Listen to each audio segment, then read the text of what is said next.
So lean mass, I mean, often this is kind of same side of the coin. Like you often get people that come in, they want to improve their body composition. They want to lose some body fat. They also want to put lean mass on at the same time. I'm throwing this one at you, Carl. Can you do both at the same time? Yeah, you can. You shouldn't push that on people because usually it happens naturally. And usually it happens to people that don't have a lot of experience in, let's call it dieting and exercising. So when we start talking about like adaptation, they probably don't have a vast experience of muscle growth adaptation that has occurred in the past with them.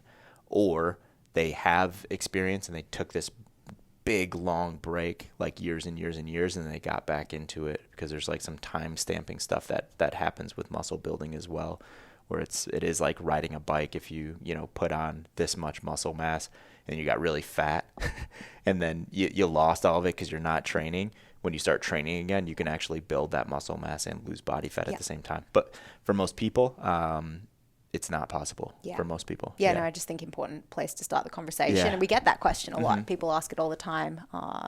So I think we're not talking about that total beginner who could potentially do both at the same time in this, that's too easy. Conversation. It is, right? It's very, very easy to lose body fat and put muscle mass on someone that just hasn't done any of the things that you're giving them now, right? Or that just has such a shitty lifestyle. Kind of like the guy I was telling about with the sugar, where it's just like, they're just going to see a lot of results because their lifestyle is so bad right now.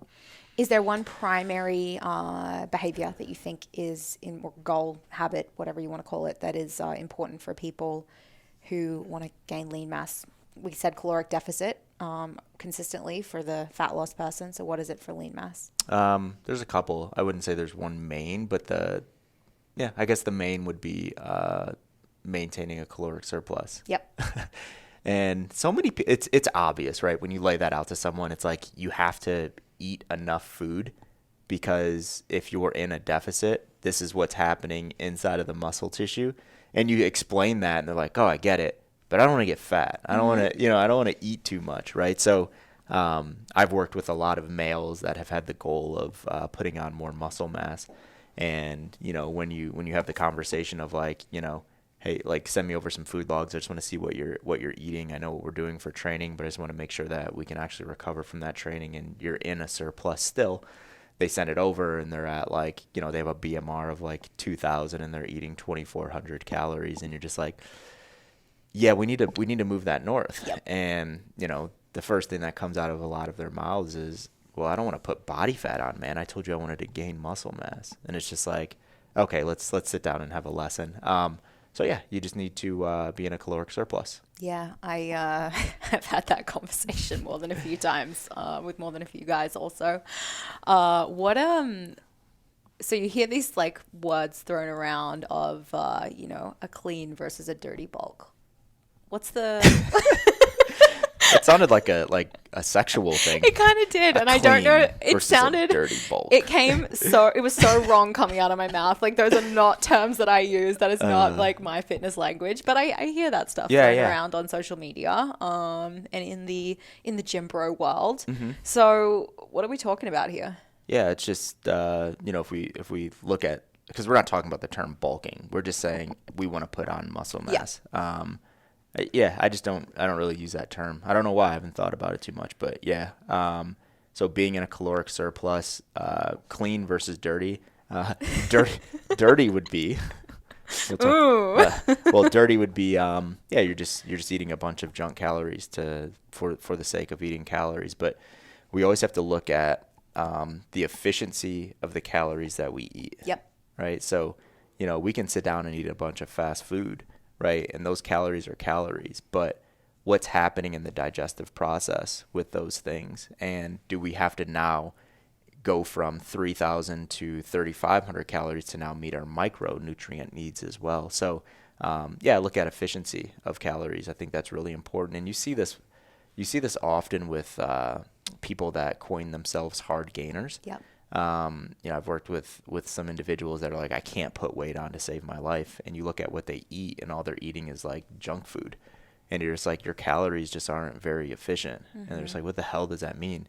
It's just like, your calories are, they're there's carbohydrates, sometimes there's fats in there, but they're not efficient calories. They're not coming with any micronutrients to, build that base that you need. And at first they don't understand it, and then it's like, okay, let's do this. Let's stay at the same amount of calories. Let's change this processed junk food to, let's just say, whole foods, right? And you lay out the definition of whole foods and you give them some ideas. And then they do that, and they're eating the same amount of calories, and they're just like, I feel so full all the time. They start putting on some weight. Muscle starts to come along because the calories that they're eating are just more efficient. So clean versus dirty, I guess, would just be eating higher quality foods on the clean side, and dirty, not even higher quality, let me not say that, eating more micronutrient dense foods on the clean side, and then on the dirty side you're just getting in calories. Yeah, it's challenging on the other side as well, because I have a client. He might be listening to this right now, and he's heard this from me before. But he loves veggies, like loves fruit and veggies, and just like goes to town every single meal, and has a huge value on quality food and getting macros in, which is great. Like that's really, really awesome stuff.